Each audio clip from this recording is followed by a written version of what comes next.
Olá, boa noite. Sejam todos bem-vindos a mais uma live de quarta-feira. Seguimos hoje, mais uma vez, sem a nossa querida Claita, mas ela tá melhorando. Hoje já conseguiu falar bastante até, mas na próxima semana ela vai estar aqui comigo pra gente compartilhar a nossa live de quarta-feira, como se relacionar com a vida. Hoje o tema é um curso em milagres. Eu separei aqui o prefácio para ler para vocês. Gostaria de trazer mais clareza para todos que estão chegando, que estão acompanhando o livro de exercícios, que são as lives que a gente faz todas as manhãs. Eu gostaria de trazer mais clareza sobre o que é esse livro e contar um pouquinho da história de como ele foi escrito.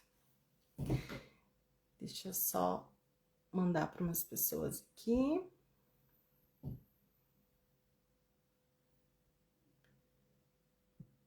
Isso, acho que eu consegui.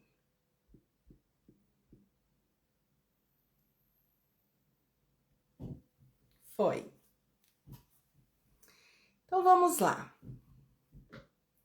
Para vocês que estão acompanhando os exercícios que são feitos, né, todas as manhãs, são 365 exercícios. Olá, Cláudia, seja bem-vinda. O livro de exercícios é uma parte do livro Um Curso em Milagres. Ele é separado no livro texto, o manual de professores, o manual de psicoterapia e o livro de exercícios. Então, todos os exercícios que a gente faz todas as manhãs desde janeiro são exercícios para colocar em prática tudo que está sendo dito lá no livro texto, que tem o objetivo de reversão de pensamento. Então, eu vou ler um pouquinho agora sobre o prefácio. Vou ler primeiro, depois a gente comenta. Se sentir, vou comentando no meio, porque ele por si só já é bastante esclarecedor. Então, vamos lá. Prefácio. Esse prefácio foi escrito em 1977, em resposta aos muitos pedidos para que se fizesse uma breve introdução a um curso em milagres.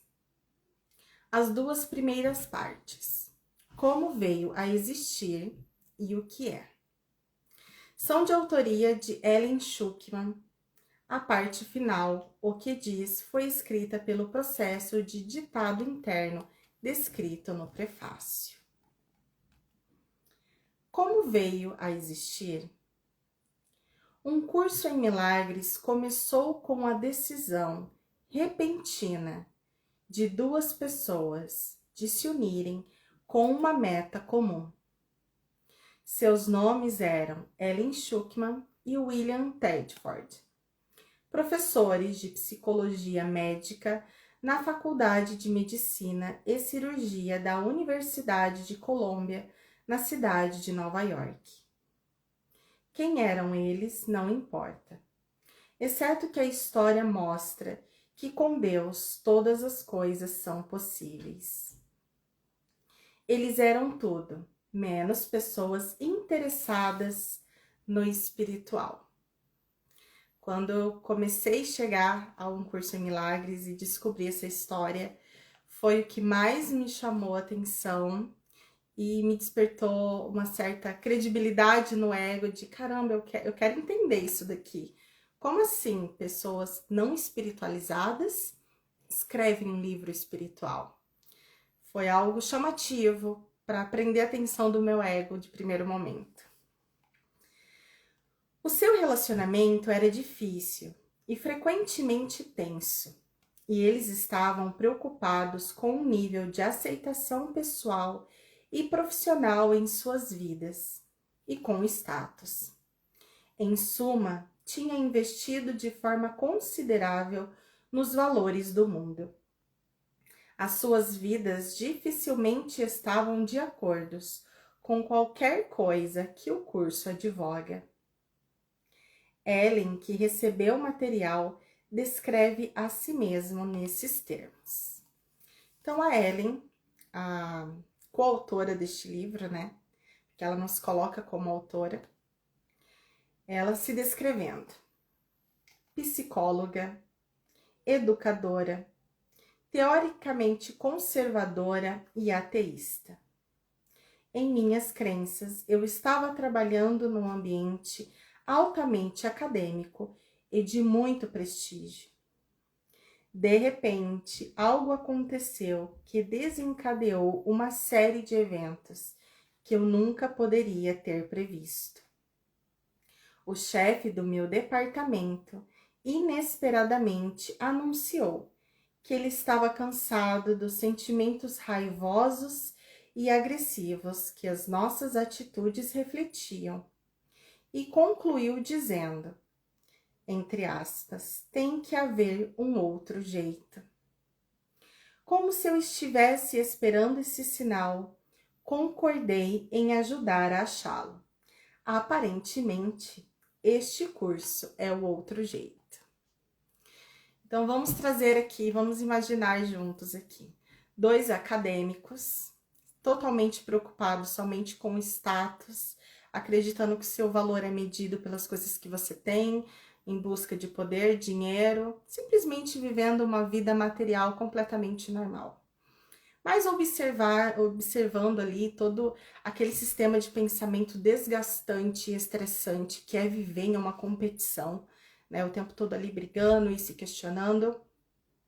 Veio o professor interno que existe em todos nós e trouxe uma breve consciência de caramba, deve existir uma outra forma. Deve existir uma forma da gente viver em paz. Então, um deles, ao falar isso, o outro escuta e concorda. Naquele momento, existe 2 pessoas buscando a mesma meta. Então, vamos juntos encontrar uma outra forma? Mal sabia eles que essa outra forma iria mudar completamente a vida deles. Que então começou um curso em milagres, como eu vou seguir contando aqui para vocês. Apesar das suas intenções serem sérias, eles tiveram muita dificuldade em iniciar o seu empreendimento conjunto, mas tinham dado ao Espírito Santo um pouco de boa vontade, que, como o curso enfatiza uma e outra vez, é suficiente para capacitá-lo a usar qualquer situação para os seus propósitos, suprindo-as com o seu poder. Tanto no livro-texto quanto nos exercícios, é enfatizado que o Espírito Santo só precisa da nossa disposição para a correção. A partir do momento que a gente se coloca disponível para ver a verdade, para buscar esse outro jeito, algo se manifesta em nós. Continuando o relato de Ellen, feito na primeira pessoa. 3 meses estarrecedores precederam o manuscrito em si, durante os quais Bill sugeriu que eu anotasse os sonhos altamente simbólicos e as descrições das estranhas imagens que vinham a mim. Apesar de já ter aprendido a me acostumar mais ao inesperado naquela altura, eu me surpreendi muito quando escrevi. Este é um curso em milagres. Essa foi a minha apresentação à vós. Ela não tinha som, mas parecia estar me dando um tipo de ditado interno e rápido que eu anotava num caderno de taquigrafia. O ato de escrever nunca era automático. Podia ser interrompido a qualquer momento e depois continuava naquele ponto. Isso me deixava muito desconfortável, mas nunca me ocorreu seriamente em parar. Parecia ser um projeto especial que eu tinha aceito de alguma forma, em algum lugar.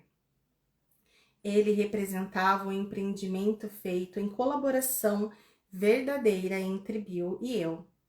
E muito da sua significação, eu tenho certeza, está nisso. Eu anotava o que a voz dizia e lia para ele no dia seguinte. Ele, então, datilografava o que eu lhe dizia. Eu imagino que ele tenha dito que ele tenha tido o seu projeto especial também. Sem o seu apoio e encorajamento, eu nunca teria sido capaz de realizar o meu. Todo o processo levou aproximadamente 7 anos. O texto veio primeiro, depois o livro de exercícios, finalmente o manual de professores. Apenas algumas modificações de somenos importância foram feitas.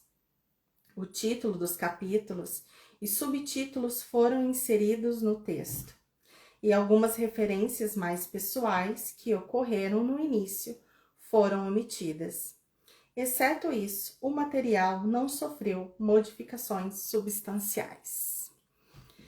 Então, vamos trazer para o contexto de que essa obra demorou 7 anos para se concretizar, fora o que aconteceu antes dela começar a entender que ela estava canalizando este livro, falando de 2 pessoas completamente céticas. Existem alguns registros do Kennedy Wapnick, uma coisa assim. A maioria deles estão todos em inglês, mas existe algumas traduções de algumas palestras que diz um pouco de como foi esse processo. Ela começou a ouvir essa voz interna. Em primeiro momento, ela até achou que estava ficando esquizofrênica, porque trabalhar esse lado espiritual não era uma opção momentânea ali para aquele ego. E ao lado desse companheiro de trabalho, ele ajudou ela, né, a transcrever e dando aquele apoio de tal que essa voz está falando. Então, senta e escreve. Vamos interpretar esses sonhos, o que realmente está acontecendo. Então, ela deu essa disponibilidade de deve existir uma outra forma e tem algo aqui completamente diferente e inesperado acontecendo comigo, que eu não tenho respostas científicas para isso. Então, eu vou adentrar a esse mundo metafísico.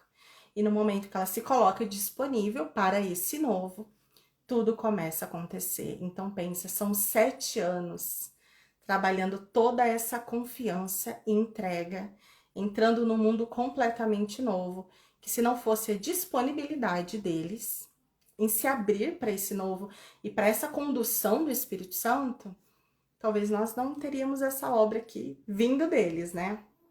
Provavelmente chegaria de uma outra forma, através de outras pessoas, mas eles escolheram ser esse canal. Vou continuar.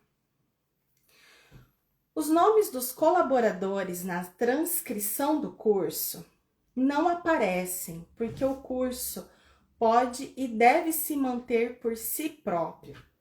Não se pretende que ele venha a ser a base para outro culto. O seu único propósito é suprir um caminho no qual algumas pessoas serão capazes de encontrar o seu próprio professor interno. Aqui é uma parte extremamente importante e algo que também chamou muita atenção. O livro todo nos leva para essa condução de encontrar o nosso professor interno. Você pode ler sozinho, você pode interpretar isso aqui sozinho. Você não precisa de um mestre, de um guru espiritual. Inclusive, era uma das preocupações da Ellen em não se tornar uma guru espiritual, em não que isso se torne uma religião ou um culto, ou que tenha alguma organização, né, a ponto de seguir regras e ter algum tipo de autoridade. Ela sempre deixou claro que o líder disso aqui é o Espírito Santo, é Jesus. É ele que está conduzindo. Em nenhum momento ela é autora, ela cria isso. Ela simplesmente canaliza e deixa claro o seu papel e retira toda a intenção de que isso se torne um culto, que não exista igrejas, por exemplo, de um curso em milagres ou alguma coisa assim. E cada um de nós é livre para estudar em grupos, para estudar sozinho, seja o que for.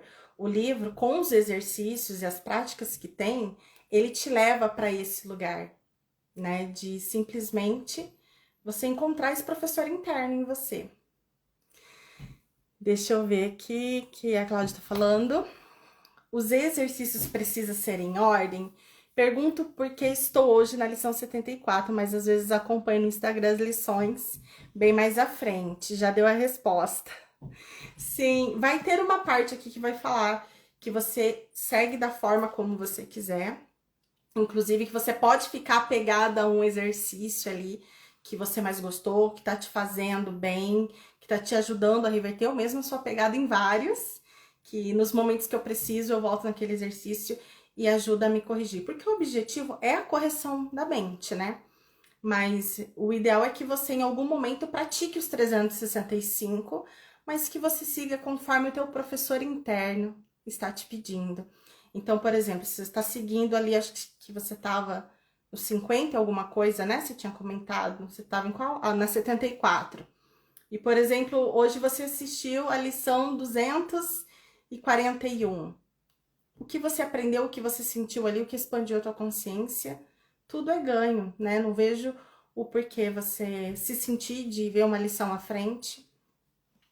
Vai sentindo o teu professor interno, que é o Espírito Santo, que ele vai conduzir o caminho que for melhor para você. Então vamos lá. O que é? Como o seu título indica, o curso é todo composto como um instrumento de ensino. Consiste de 3 livros. O texto de 721 páginas, o livro de exercícios para estudantes de 512 páginas e o manual de professores de 94 páginas. A ordem em que os estudantes escolhem usar os livros e as formas nas quais o fazem depende de suas necessidades e preferências particulares.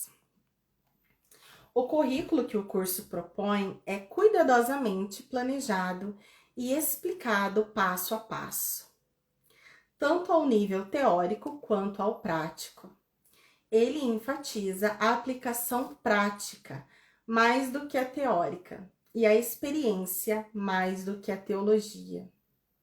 Declara especificadamente que uma teologia universal é impossível, mas uma experiência universal não só é possível, como necessária. Apesar de ser cristão em seus princípios, o curso envolve temas espirituais universais. Enfatiza que é apenas uma versão do currículo universal. Existem muitas outras. Esta se diferencia das outras apenas em forma. Todas conduzem a Deus no final. Então, aqui explica um pouco sobre esse simbolismo cristão que a gente vai ver em todo o livro-texto, livro de exercícios, as palavras, né, como Cristo, Espírito Santo. Porque a primeira correção que precisa ser feita, primeiro a gente precisa entender que a gente está em um mundo cristão, apesar de existir outras religiões, né? Aqui no Ocidente, basicamente, o que rege é o cristão. E a gente já tem um símbolo muito fixo no nosso inconsciente coletivo. E isso também me gerou resistência a princípio, porque eu estava num mundo muito mais espiritual. Então, eu fiquei com medo de ser algo religioso, dogmático. Eu fui ali entrando aos poucos, olhando pela janelinha e vendo aonde eu estava entrando. Mas esse símbolo cristão vem justamente para a gente corrigir essa ideia de um Deus punitivo. Porque a base nas religiões é o medo. Por mais que se ensine o amor, é ensinado que eu preciso seguir tal dogma, que eu preciso pedir o perdão a Deus, senão eu vou para o inferno ou vou ser castigado de alguma forma, que eu tenho que agradar a Deus. É passado essa imagem para a gente bem no nosso inconsciente coletivo mesmo, de se temer a Deus. Se fala muito sobre o pecado, né, que nós já nascemos pecadores. Então existe uma ideia muito equivocada. O Cristo que se fala aqui é uma consciência crística que não tem religião. É um Cristo sem dogmas, é um Cristo de amor. É um Cristo que tem um amor que eu não preciso estar fazendo ali o que é certo, entende? Não existe dualidade nesse Cristo. Então, todo esse simbolismo cristão vem também para corrigir esse inconsciente coletivo de um Deus que é a projeção do ego do homem, que nós projetamos um Deus punitivo. Eu tenho que me comportar desde pequenininha, tem que ser boazinha, porque Deus não gosta disso, Jesus não gosta disso. A gente tem que ir em um templo, porque se eu não for na igreja no domingo, eu estou em pecado, assim, enfim. várias coisas, né? A religião tem sim o seu servir aqui, com certeza, dentro da dualidade. Foi necessário cumprir o seu papel, mas nós estamos nessa nova era de se conectar com a consciência crística. E eu vejo muito esse retorno de Cristo dessa forma. Nós acessando essa consciência de amor. Imagine um mundo onde todos acessam essa consciência de amor. A transformação que não seria, né? Então, esse simbolismo cristão vem para a gente fazer essa correção. Tá. O texto é amplamente teórico e estabelece os conceitos dos quais o sistema de pensamento do curso se baseia. As ideias contêm o fundamento para as lições do livro de exercícios. Sem a aplicação prática que o livro de exercício provê, o texto permaneceria em grande parte apenas uma série de abstrações que dificilmente seriam suficientes para realizar a reversão de pensamento, que é o objetivo do curso. Então, o objetivo principal do curso é a reversão de pensamento. É a gente sair de um sistema de pensamento do ego e ir para um sistema de pensamento unificado com o amor. E o livro é só um começo, para que você aprenda que você tem esse professor interno, que é o Espírito Santo. Então, a gente já muda o paradigma aí, no momento que a gente toma consciência disso e aprende a ouvir essa voz interna.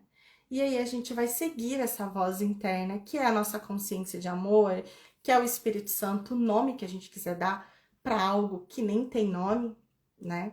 Mas a gente precisa, às vezes, colocar em alguns rótulos para o nosso ego ter um pouco de compreensão.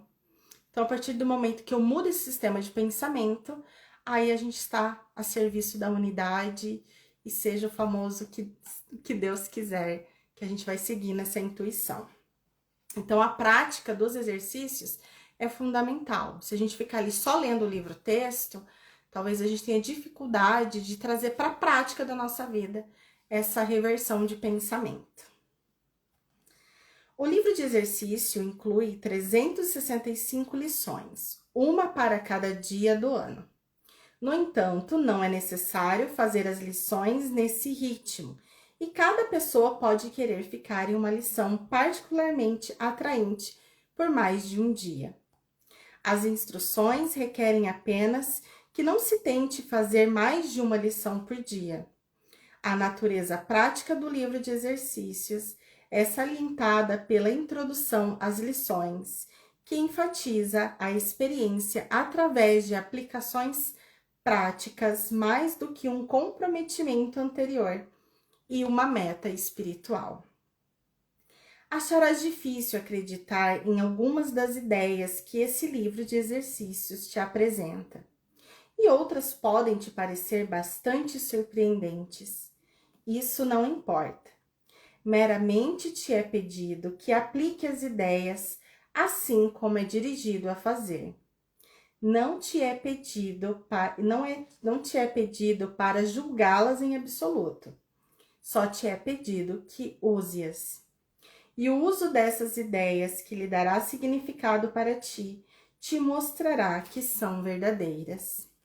Principalmente nos primeiros exercícios, a gente observa que é difícil para o ego compreender.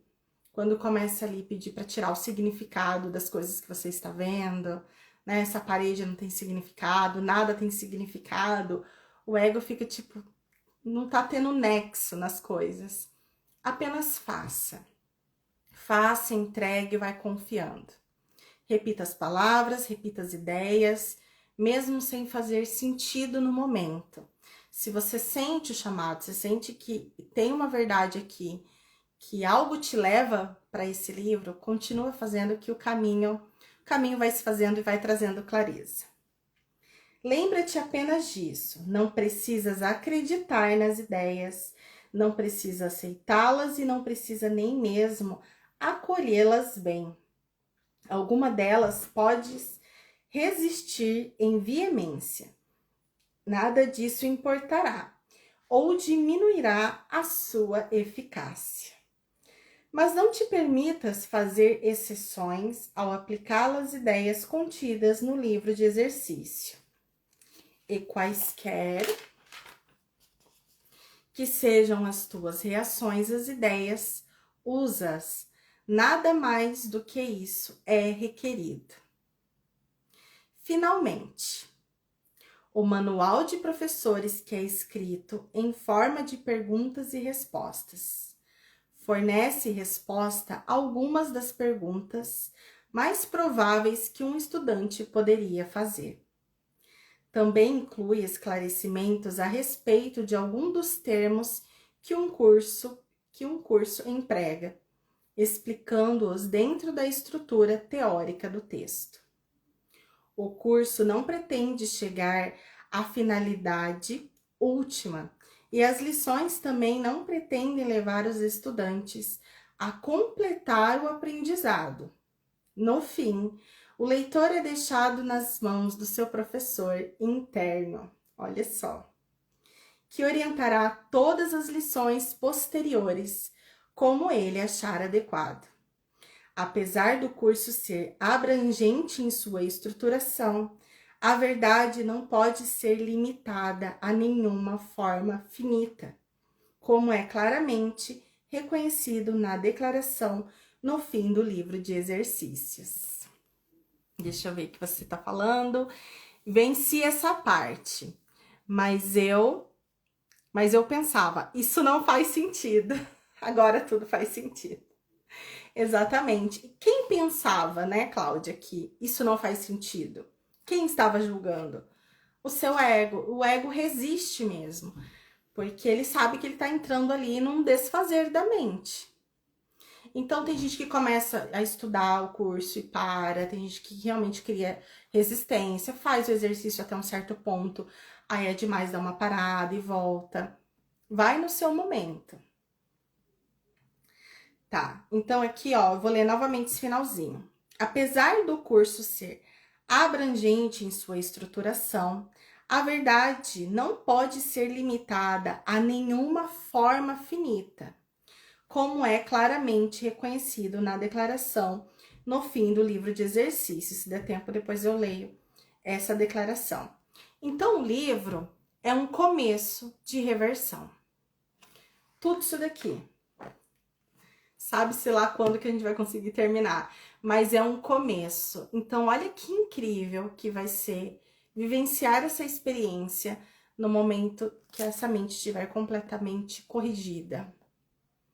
Porque eu sinto que muita coisa já mudou no meu sistema de pensar, sentir e agir, muita clareza, muito estado de paz que eu não vivenciava antes. E o livro me trouxe isso, através dos exercícios, dos estudos, eu percebo já muito essa diferença na minha vida. Então, o livro é esse começo.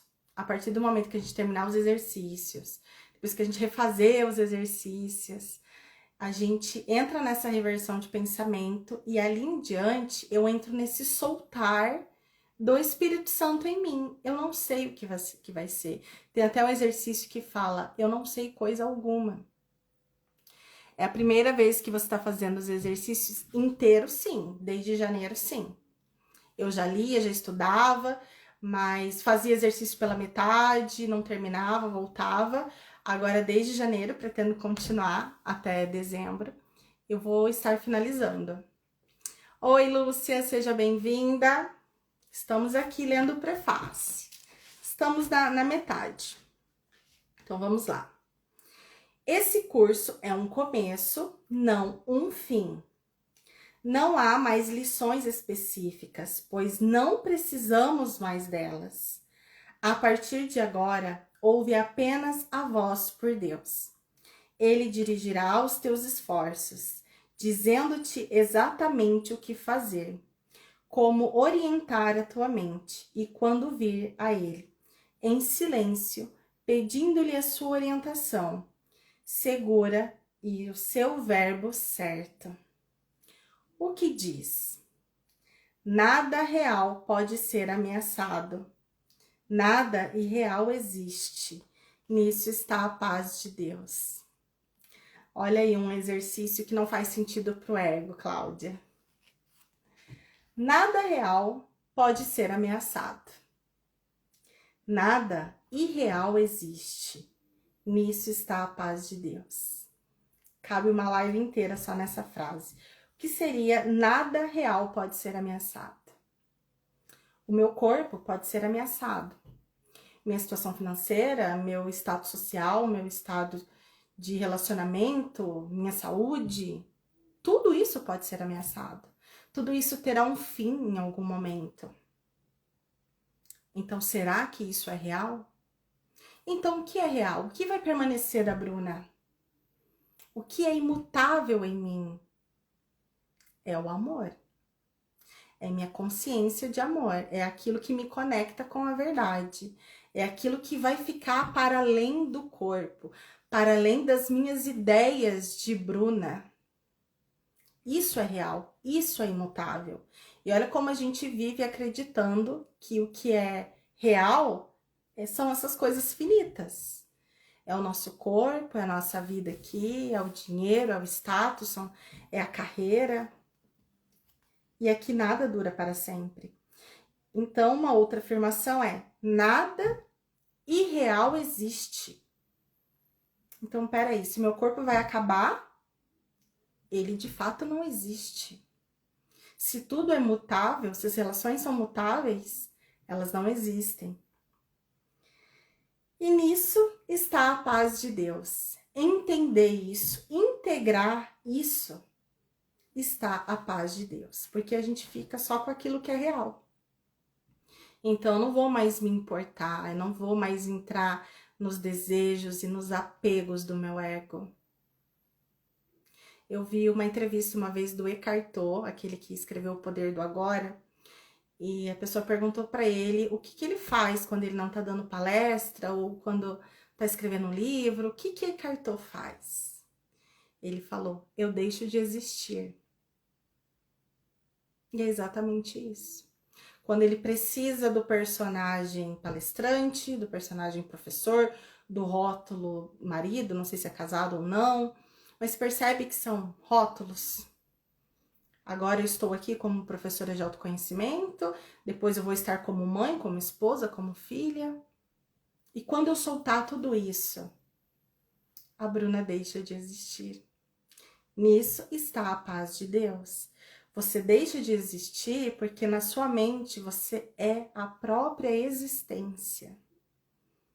Olha que profundo. Deixa eu ver. Ah, tá. Pensei que você tinha falado alguma coisa, Cláudia. Vou seguir aqui. É assim que um curso em milagres começa. Ele faz uma distinção fundamental entre o real e o irreal, entre conhecimento e percepção. Conhecimento é verdade e está sob uma única lei, a lei do amor de Deus. A verdade é inalterável, eterna e não é ambígua. É possível não reconhecê-la, mas não é possível mudá-la. Ela se aplica a tudo que Deus criou, e é só o que Ele criou é real. Está além do aprendizado, porque está além do tempo e do processo. Não tem opostos, não tem início e não tem fim. Simplesmente é. Deus é. E no momento que a gente começa a abrir a boca para falar o que Deus é, a gente já se separou daquilo que Deus é. Olha só.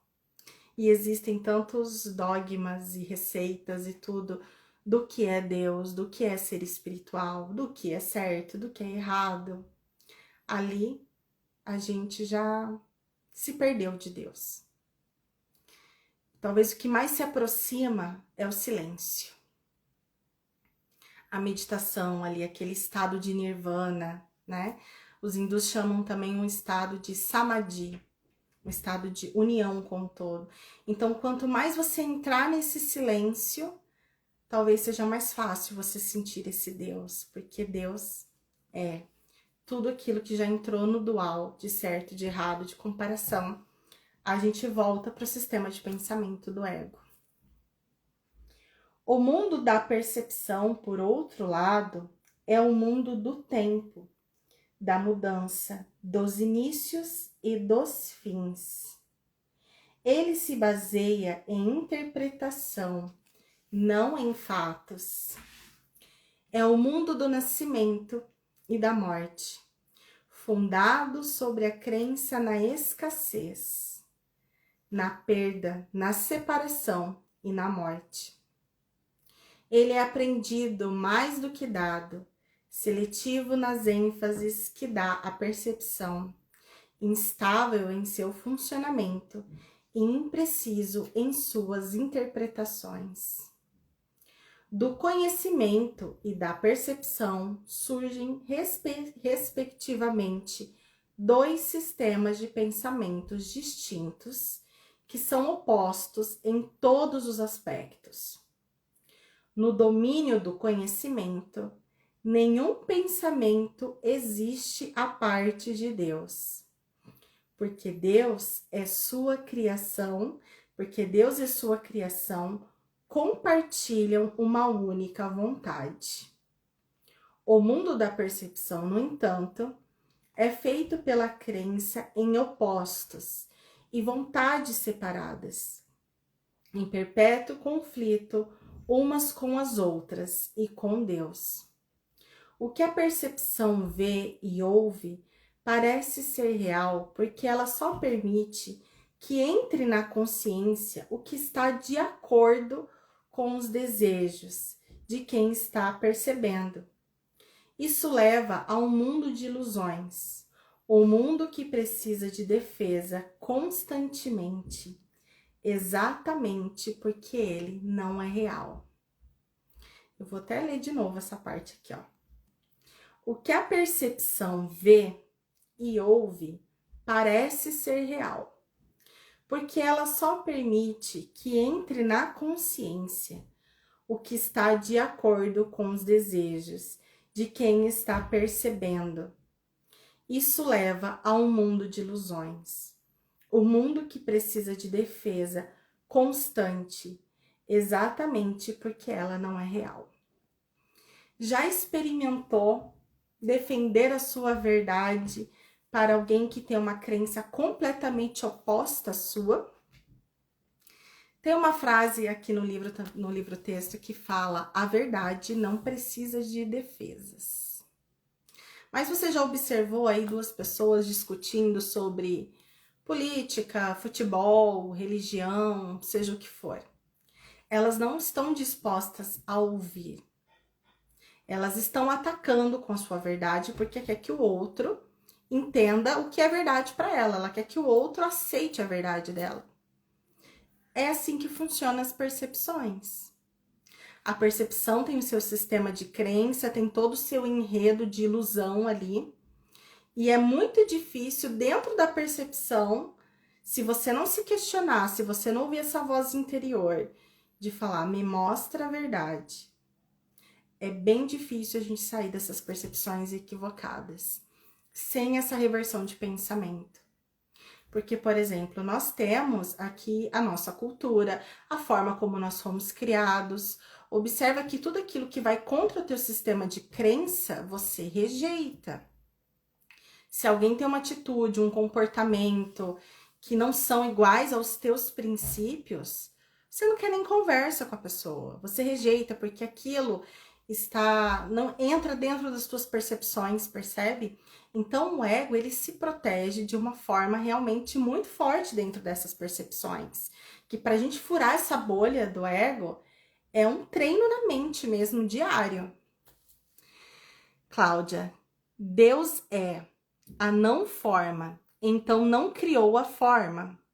Não criou as plantas, terra, animais, pessoas? Exatamente. Bem polêmica a sua pergunta. Deus é tudo e não é ao mesmo tempo, né? Porque ele não é nada que separa do amor. Deus é a não forma, é uma consciência de amor, porque a gente tenta colocar em palavras, por exemplo, o que é Deus. É uma ideia completamente abstrata. É algo metafísico. Então, para a gente ter um entendimento aqui na forma, a gente quer colocar as coisas em caixinhas. Então, a gente fala que Deus está na planta, que Deus está na pessoa, que Deus criou tudo. Mas, na verdade, Deus é só uma consciência abstrata. Agora, a ideia de separação, por exemplo, eu me vejo separada da Cláudia. A Cláudia é a Cláudia, eu sou eu. Só que, em última instância, nós somos essa única consciência, essa única mente. Mas a ideia de separação faz com que a gente se manifeste aqui nessas projeções físicas de separação. Lembre que nós estudamos que a mente cria e que o corpo codifica as nossas percepções. Uma coisa que a gente consegue perceber bem é que quando a mente está doente, aquilo se manifesta no corpo.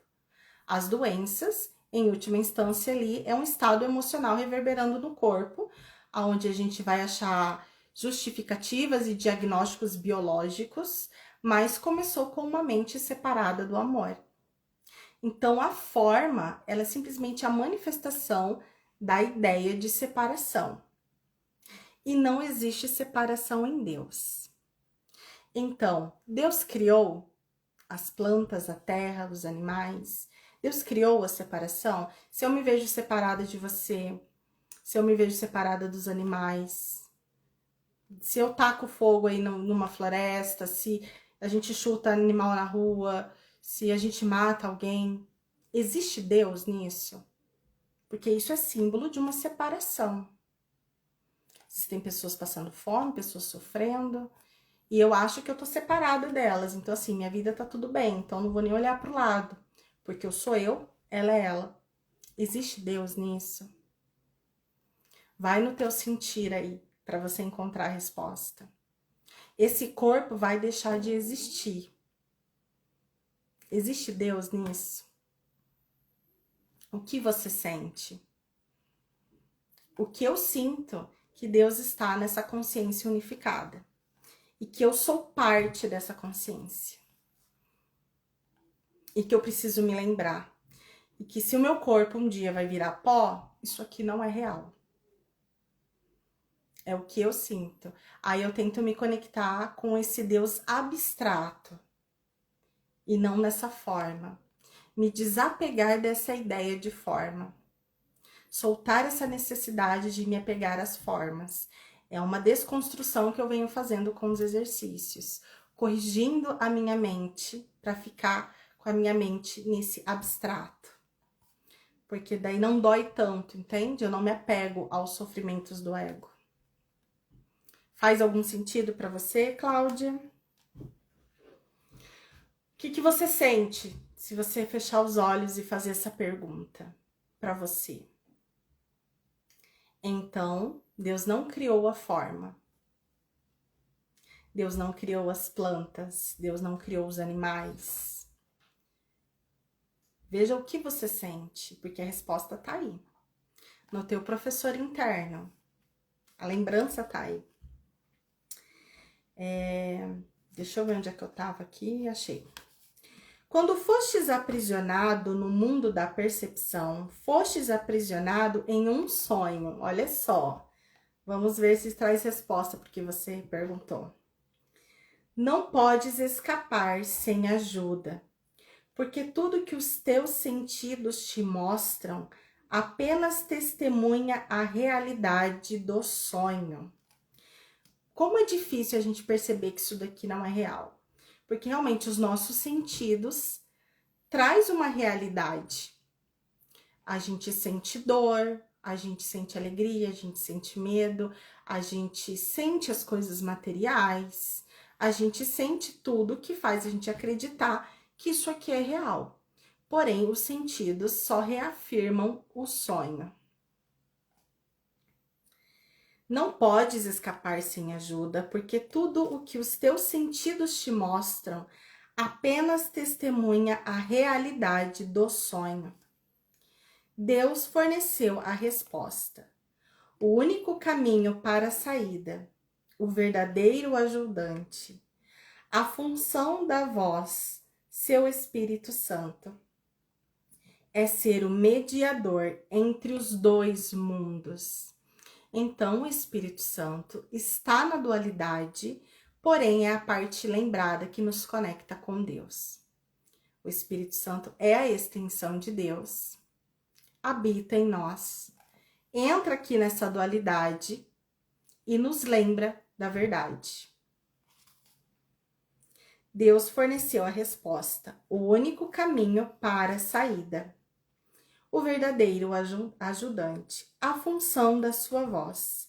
Seu Espírito Santo é ser o mediador entre os dois mundos. Ele pode fazer isso porque se de um lado conhece a verdade, do outro também reconhece as nossas ilusões, mas sem acreditar nelas. A meta do Espírito Santo é ajudar-nos a escapar do mundo de sonhos, ensinando-os a reverter nossos pensamentos e desaprender nossos erros. O perdão é o grande instrumento de aprendizado do Espírito Santo para realizar essa inversão de pensamento. No entanto, o curso tem a sua própria definição do que é realmente o perdão, assim como ele define o mundo à sua própria maneira. Então, o Espírito Santo nos leva para esse perdão, já fizemos a live do perdão, que é a última das ilusões. O perdão é a última coisa que a gente vai soltar.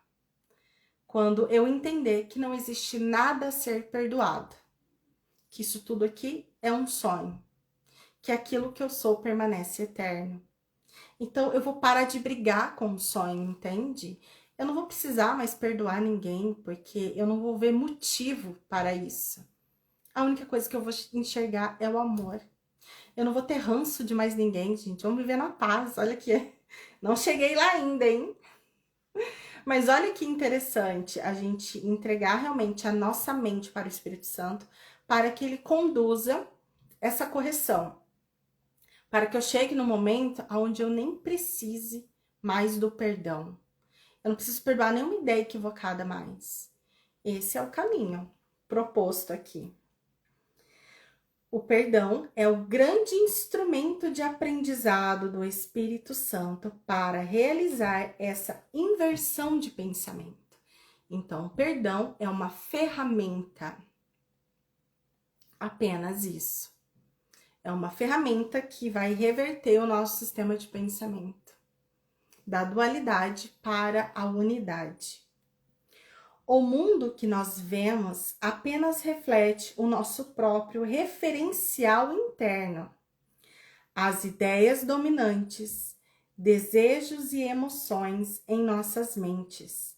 A projeção faz a percepção. Vou ler novamente. O mundo que nós vemos apenas reflete o nosso próprio referencial interno. Então, tudo que eu estou vendo fora de mim, cada símbolo que se apresenta, é o meu estado interno projetado.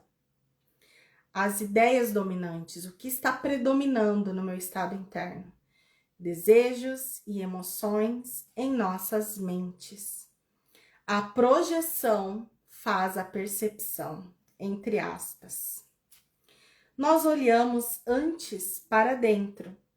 Decidimos o tipo de mundo que queremos ver e então projetamos esse mundo lá fora, fazendo dele a verdade tal como o vemos. Nós fazemos com que ele seja verdadeiro através de nossas interpretações do que estamos vendo. Se estamos usando a percepção para justificar nossos próprios erros, nossa raiva, nossos impulsos, para atacar nossa falta de amor em todas as formas que pode ter, veremos um mundo de maldade, destruição, malícia, inveja e desespero. Tudo isso nós precisamos aprender a perdoar. Não porque estamos sendo bons ou caridosos, mas porque o que estamos vendo não é verdadeiro. Então, o processo de reversão, e para quem faz os exercícios, lida muito com o perdão sobre essas emoções aqui. A gente revisa muito esse estado interno de maldade, malícia, destruição, inveja, desespero. É convidado a gente a olhar para tudo isso e usar a ferramenta do perdão. E como diz aqui, não porque eu sou uma pessoa boa, mas porque isso não é verdadeiro. É tirar o significado, é tirar a realidade daquilo que não é real. Nós distorcemos o mundo pelas nossas defesas tortuosas. Estamos, consequentemente, vendo o que não existe. À medida que aprendemos a reconhecer nossos erros de percepção, também aprendemos a olhar para o que está além, ou perdoá-los. Ao mesmo tempo, estamos perdoando a nós mesmos, olhando para o que está além dos nossos autoconceitos distorcidos, que é o ser que Deus criou em nós e como nós. Deixa eu só ver aqui, temos 10 minutinhos ainda, que o texto é longo. O pecado é definido como falta de amor. Já que o amor é tudo que existe, o pecado, na ótica do Espírito Santo, é um erro a ser corrigido e não um mal a ser punido. Olha, como eu falei lá no começo sobre esse simbolismo cristão, vem justamente com a ideia de corrigir esse Deus punitivo. Entender que pecado, por que o pecado traz sofrimento? Porque me separa do amor. Simples assim. Não é porque existe o pecado, aí tem um Deus que vai olhar na sua ficha do pecado e vai ver que você é um pecador e vai te dar um castigo, um sofrimento. Porque Deus é sarcástico e simplesmente quer te punir. Não. Deus é amor e é imutável e sempre será. E não será nada além disso. Então, se eu me separo desse amor, que é a minha real natureza, consequentemente, isso trará sofrimento. Porque eu estou separada daquilo que eu sou. E aí vão todas as consequências das percepções projetadas no mundo que a gente pode ter. Nós, no senso de inadequação, fraqueza, incompleteza, vem do grande investimento no princípio da escassez, que governa todo o mundo das ilusões.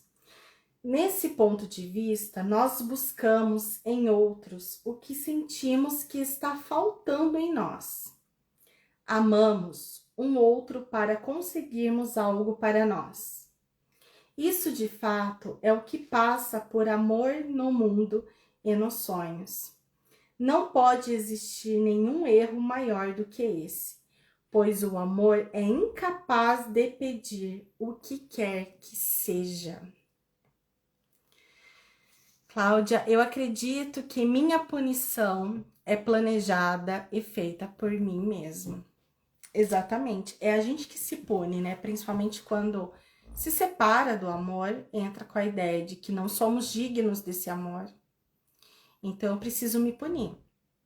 Não é Deus que vai punir, é a minha própria crença de que eu mereço ser punida que traz a punição.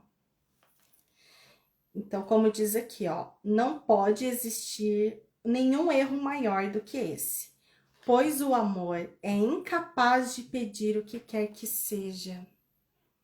O amor é esse lugar de silêncio, não é um amor condicionado. E o amor que vivemos no mundo é um amor condicionado. Se meu marido não fizer o que eu quero, acabou o amor. Entende? Se meu filho não obedecer, acabou o amor. Se as pessoas não seguem o nosso planejamento, acabou o amor, acabou a amizade, acabou tudo. O amor no mundo é condicionado. Aonde existe amor incondicional no mundo? Talvez o que mais se aproxime seja um amor de mãe, de pai, mas existem histórias que nem amor de mãe e pai, né, chega um pouco próximo desse incondicional.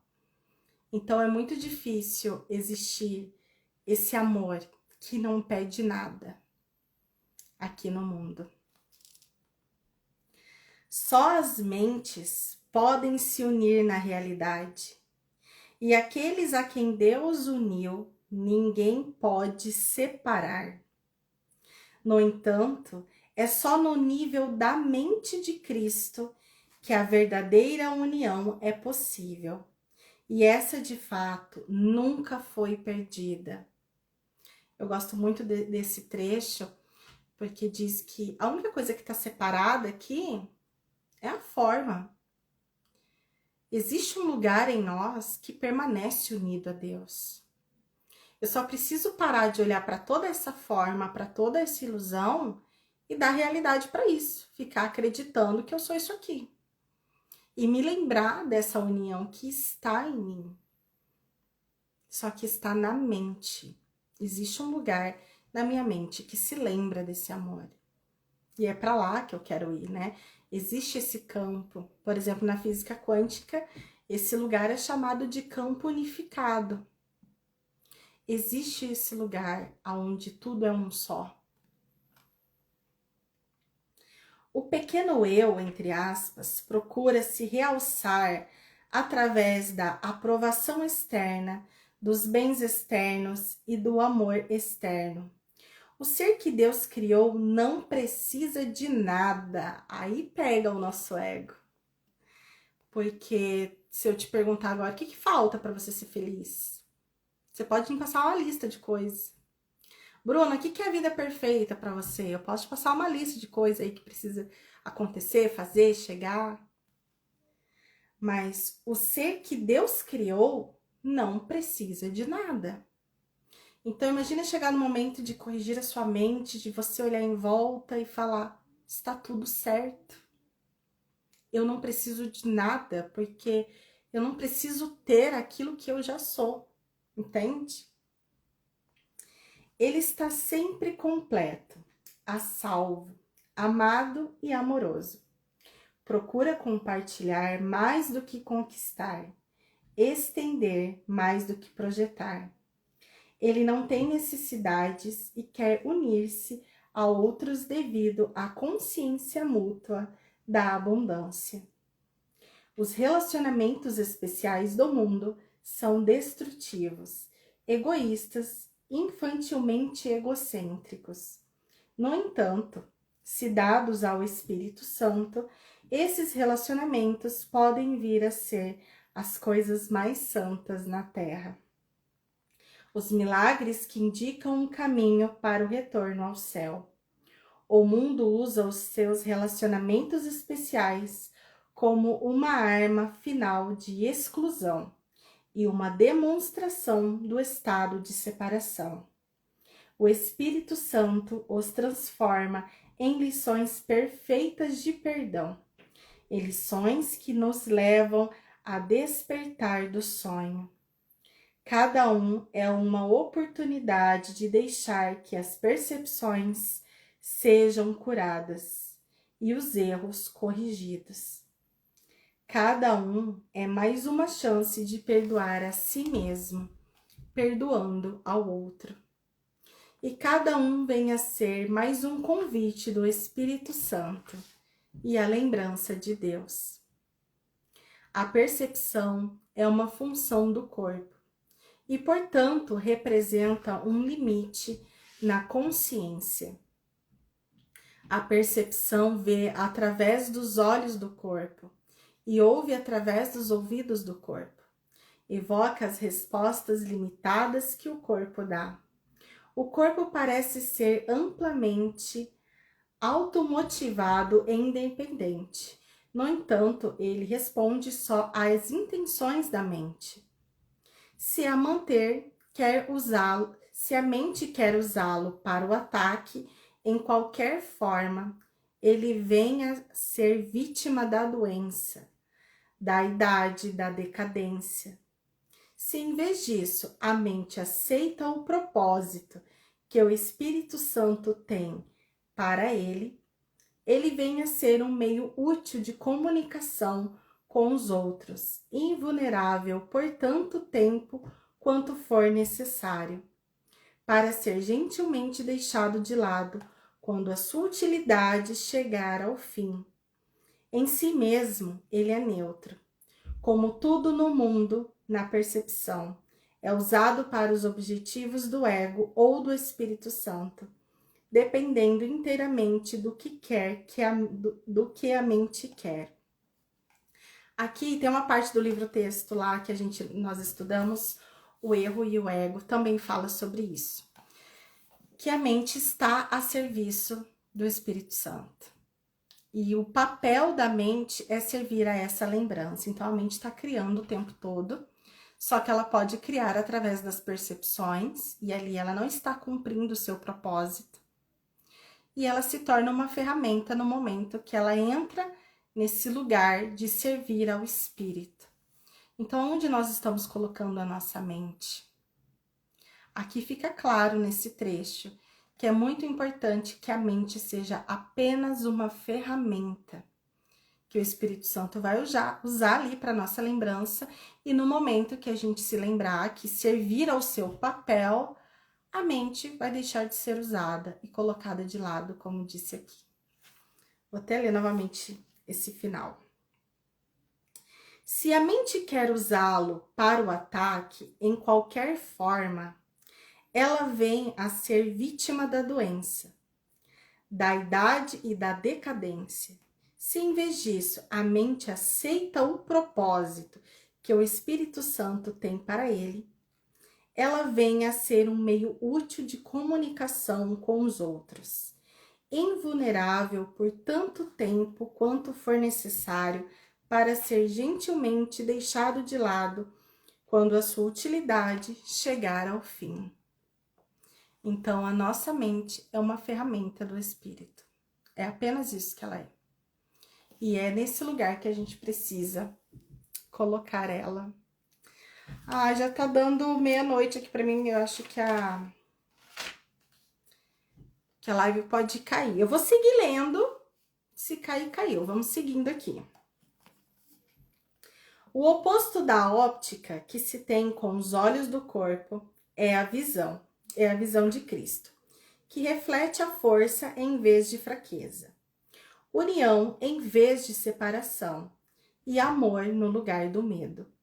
O oposto da audição através dos ouvidos do corpo é a comunicação através da voz por Deus.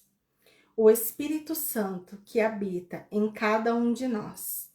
A sua voz parece distante e difícil de ser ouvida, porque o ego que fala pelo ser pequeno e separado parece falar muito mais alto. De fato, isso está revertido. O Espírito Santo fala com uma clareza inconfundível e com um apelo irresistível. Ninguém que não escolhe se identificar com o corpo poderia ser surdo às suas mensagens de liberação e esperança. Ou poderia falhar em aceitar com alegria a visão de Cristo, em lugar do seu miserável retrato de si mesmo.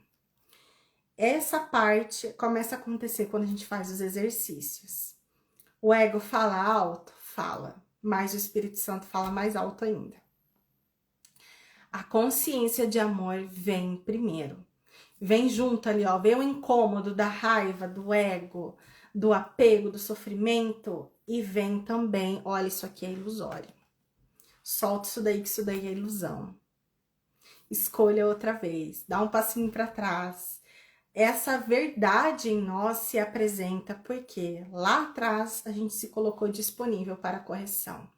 Então, se você observar, você vai ouvir sim a voz do ego gritando, mas você também vai ouvir o Espírito Santo te mostrando tudo aquilo que é ilusório e precisa ser corrigido.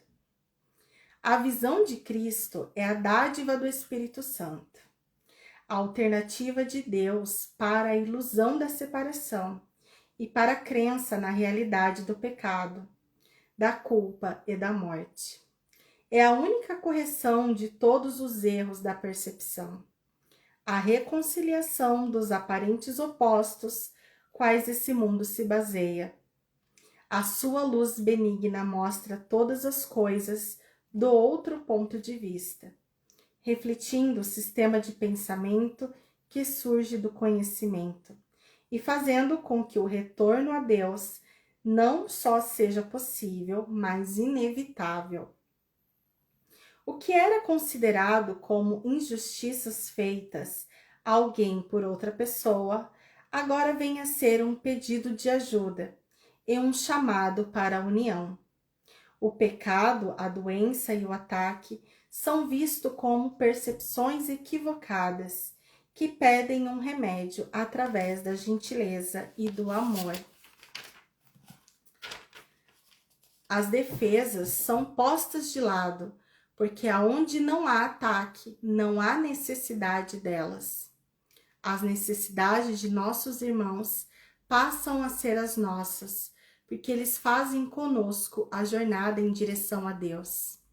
Separados de nós, eles perderiam o seu caminho. Sem eles, nós nunca poderíamos achar o nosso. O perdão é desconhecido no céu, onde a sua necessidade seria inconcebível. No entanto, nesse mundo, o perdão é uma correção necessária a todos os erros que cometemos. Oferecer o perdão é o único modo de o recebermos, pois ele reflete a lei do céu, aonde dar e receber são a mesma coisa. O céu é o estado natural de todos os filhos de Deus, tal como ele os criou. Essa é a sua realidade para sempre. Ela não foi mudada por ter sido esquecida. Olha que profundo isso. A nossa realidade não foi mudada.